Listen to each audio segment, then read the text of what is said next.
Konnichiwa. Today, we're going to talk about the number one secret of Japanese. This is the secret that will make the difference between trying to understand Japanese as a vague, fuzzy, magical language in which every sentence is a kind of guessing game, and having a solid, clear, logical grasp on that language and its structure, so that you know in every sentence exactly what's going on. Now, this secret is something that the schools and textbooks don't teach you. But they do more than just not teach you. They do everything possible to prevent you from guessing it for yourself. Yeah, why would they do that? I'm not talking about some kind of conspiracy here. I'm talking about the fact that the way of describing and constructing the language is fundamentally flawed. Why is it flawed? Well, I think we're really getting into an area here that goes beyond grammar. It's an almost philosophical question. Japanese and English have very different world outlook. In some ways, they are diametrically opposed. English is a very egocentric language, and this isn't some kind of a moral statement. I'm talking about grammar. English wants to have an ego as the main actor, the center of every sentence, if it possibly can. Preferably me. If not me, then someone else. And if not a person, then at least an animal. It has to be some kind of ego actor. Japanese doesn't work like that at all. It's very happy to have non-sentient beings as the main actor of a sentence. You might call this a more animist way of looking at language. Now, this may sound rather abstract, but it's not abstract at all. Let's get into some concrete examples. I'm going to begin with my favorite example, and if you've heard it before, don't go away, because we're going much deeper this time.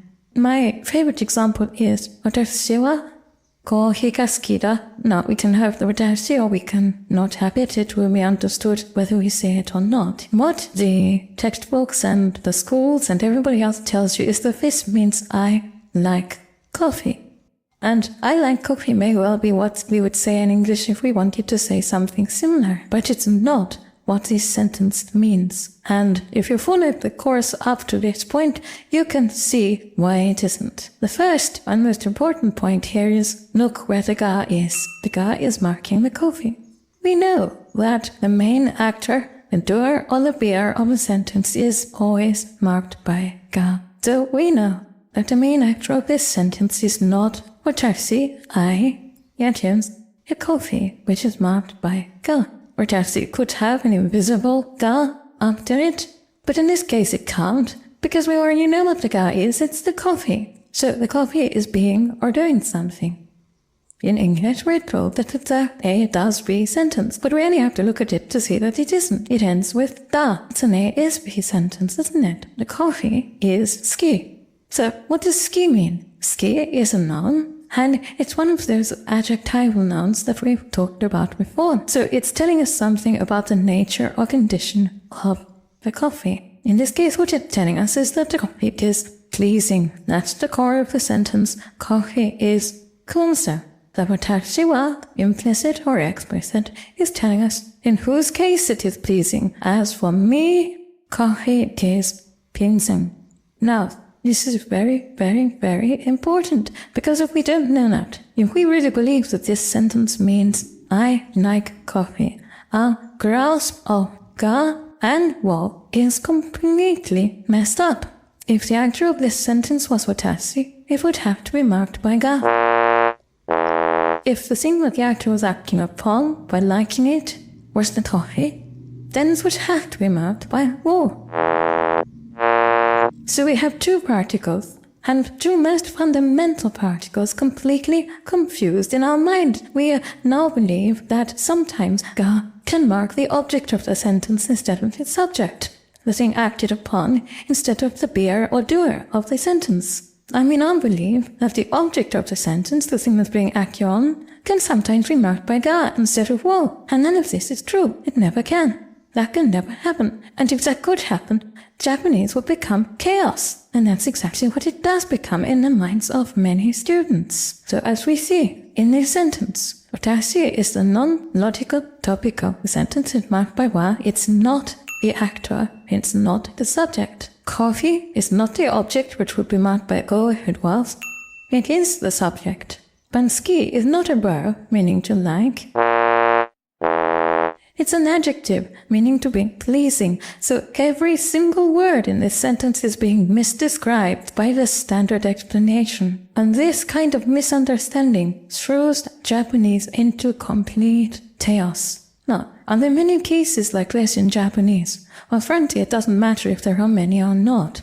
Once your understanding of the particles is messed up, it's messed up. But, as it happens, there are a lot. All kinds of different sentence structures in Japanese show up this same misunderstanding. For example, if we say pon ga wakaru or watashi wa hon ga wakaru, we are saying the book is understandable, but the English text tell you that this means I understand the book. And in this case, it's even less forgivable because there isn't really an equivalent to ski in English, but there is an equivalent to wakaru. It means understandable or clear. We could say, in relation to me or just to me, the book is understandable. And then we wouldn't be completely messing up what ga does, or thinking that a noun that should be marked by wo can be marked by ga at random. So why, at least in this case, don't the schools and textbooks simply translate it as it really is? To me, the book is understandable. Speaking of me, the book is understandable. Because his prejudice for putting an ego at the center of every sentence is so strong that it takes precedence over learning Japanese correctly. And these are not just a few random cases. Later on, we're going to look at the potential form, and we're going to look at the receptive form, which is misdescribed as passive. And both of them are going to throw up forms of this same problem. Since they are both fairly large subjects in themselves, I'm not going to talk about them now. But let's talk about the way we desire things in Japanese. Let's talk about how Japanese handles desire. When we want something or want to do something, how do we talk about this in Japanese? Well, suppose we want something. Let's say, koneko ga hoshii. Koneko is a kitten. Ko is child or small thing, and neko is cat. And hoshii is translated in English as want. Now, if you look at it, the first thing you can see is that it's not a verb. It's an adjective. It ends in i, not in u. And the second thing you can see, which is the most important, is that the ga marked actor of this sentence is not me who wants the cat. It's the cat who is wanted. So, what does hoshii mean? Well, quite simply, it means who is wanted. In relation to me, a cat is wanted. And again, if we seriously believe that this means I want a cat, you're thinking that the ga can mark the object of a sentence, the object of the action, if we're doing it too. So again, we've been confused about the role ga plays in a sentence. We're confused about the role wo plays in a sentence because the cat should be marked by wo if it meant I want a cat, and we're confused between verbs and adjectives. So again, Japanese just becomes a strange guessing game in which particles and kinds of word can change their meaning at random. Now, suppose you want to do something. In Japanese, we express wanting to do something differently from the way we express wanting to have something. And the way we do it is by using the I stem again. The stem, as I told you before, is a very important stem. So in order to say we want something, we have to add the want adjective, which is tai. And we now have an adjective. And what does this adjective mean? It doesn't mean want in the English sense. It can't, because want is a verb. And tai, is an adjective, isn't it? So let's take an example. This was like a notorious example. Crepe ga tabetai. Now, the standard English translation of this is I want to eat crepes. But as you see, the pattern here is just the same as in the other cases we've been considering. The gamma actor is not watashi, it's not me, it's the crepes. The desirability of the crepes is not a verb, it's an adjective. And we need to understand this because if we don't, it's not just going to mess up this kind of sentence. It's going to mess up our whole grasp of Japanese words, Japanese particles, and Japanese structure. Now, there's no really good way of translating this into English. We would have to say something like, in relation to me, grapes are desire-inducing. And that's very awkward. And sometimes people ask me, am I really supposed to use all these awkward literal translations that you give rather than using natural English? And the answer to that is no. You're not supposed to be thinking in terms of my awkward explanations or thinking in terms of natural English. You're supposed to be thinking of Japanese in terms of, guess what? Japanese. I am explaining it in English to give you a start toward doing that. But these unnatural translations or explanations are there to help you grasp the structure of Japanese, not to give you a way of translating Japanese.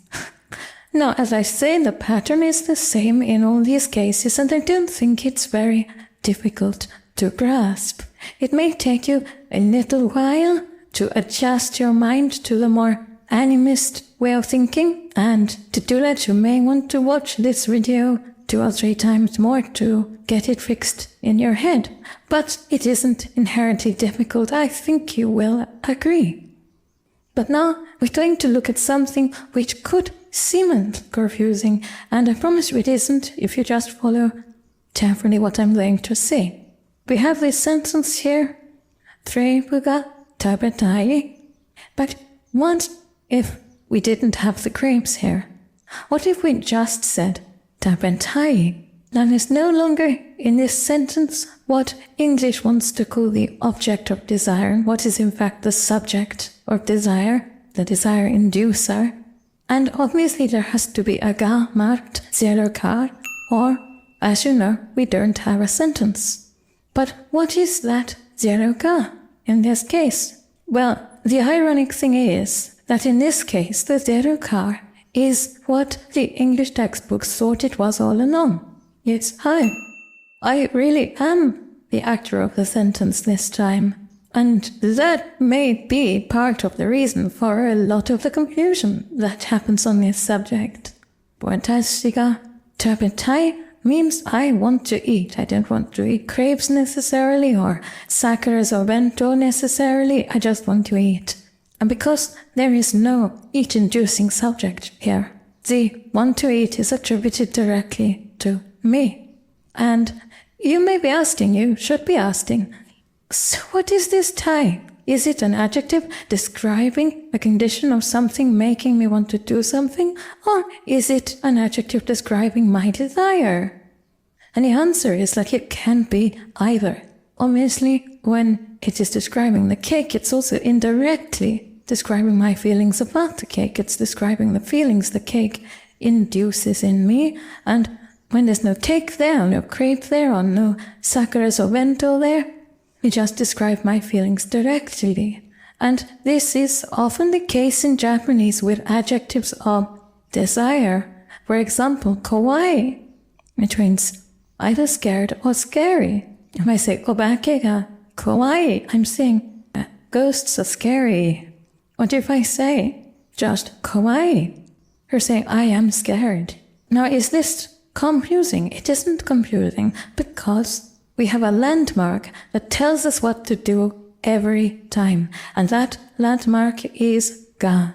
In these sentences and in much, much more complicated sentences, if we watch the ga and watch the other logical particles, we'll never go wrong, because the logical particles never, ever, ever change their function. So we can use them as our compass. And that's why it's so very destructive to induce people to believe that they can change their function, as the textbooks do. If you have a compass and I say to you, well, most of the time the compass points north, but sometimes it points south, and actually quite a lot of the time it also points east, you might as well not have a compass. I have destroyed the value of your compass for you. And it's the same with the logical particles. They are absolutely reliable. They always point north. They never change their function. So, If ga marks the grapes, then we know that the subject of the sentence, the thing about which the engine is telling us, is the grapes, nothing else. But if we don't have the ga marked subject where we know that by default the zero pronoun is usually I, unless there's a reason to think it's something else. It's just the same as in the il example that we gave in the lesson on wa. Now I'm going to tell you one more thing, and I hope I'm not overloading you with information in this lesson, but it will have the advantage of giving you even more confidence about what the zero pronoun is in these cases. And that is that you cannot use these adjectives of desire or feeling about anyone but yourself. So if I say tabetai, and there is nothing to tabetai in the sentence or the context, then I must be talking about me. I can't be talking about you, and I can't be talking about Sakura. Why not? Because Japanese doesn't permit us to do that. You can't use tai about someone else, or kawaii, or hoshii. We can't use any of these things about someone else. What if we want to say that someone else wants something? Well, because Japanese is a very logical language, it does not allow us to make definite statements about something we can't know for sure. So you see, it's very different from Western languages. One thing we can't know for sure is someone else's inner feelings. So I might think that Sakura wants to eat cake, but I don't know that. All I know is how she's acting. I know what she says. I know what she does. I know how she looks, but I don't know what her inner feelings are. So if I want to talk about her desire to eat cake, I can't use tai, and I can't use kawaii to describe her fear, and I can't use hoshii to describe a thing she might want. So what do? I have to add to the adjective of desire a helper verb. I take the e of the e adjective and I add the helper verb garu. And garu means to show signs of, to look as if it is the case. So if I say Sakura ga taite wo hoshigaru, then I'm saying Sakura is showing signs of wanting cake. That's what I'm literally saying. And even if she's actually told me she wants cake, that's still what I say, because I can't feel her feelings. I only know what she's doing and saying.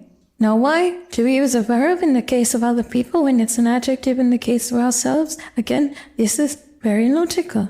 I can't describe someone else's feelings because I can't feel them. I don't know about them. I can think a bit of their actions. And their actions, obviously, must be a verb. So this is a useful thing to know, but it also helps us to be very clear when we say tabetai or anything else, tai or anything hoshii, that if there is not a cause of that emotion, then the zero pronoun, it must be me or tashi, because it can't be anybody else. You actually can't use it for anybody else.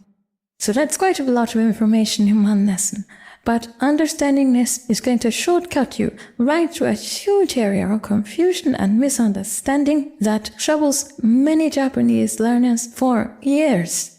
If you have any questions or comments, please put them in the comments below and I will answer. And if you'd like to join our learning community, please take a look at my Patreon. We always have something going on there. I'd like to thank my Gold Kokeshi producer angel patrons who make these videos possible. And I'd like to thank all my patrons and supporters. And I'd like to thank you too for attending this lesson. Korekara mo yoroshiku onegai shimasu. Toast to Smith.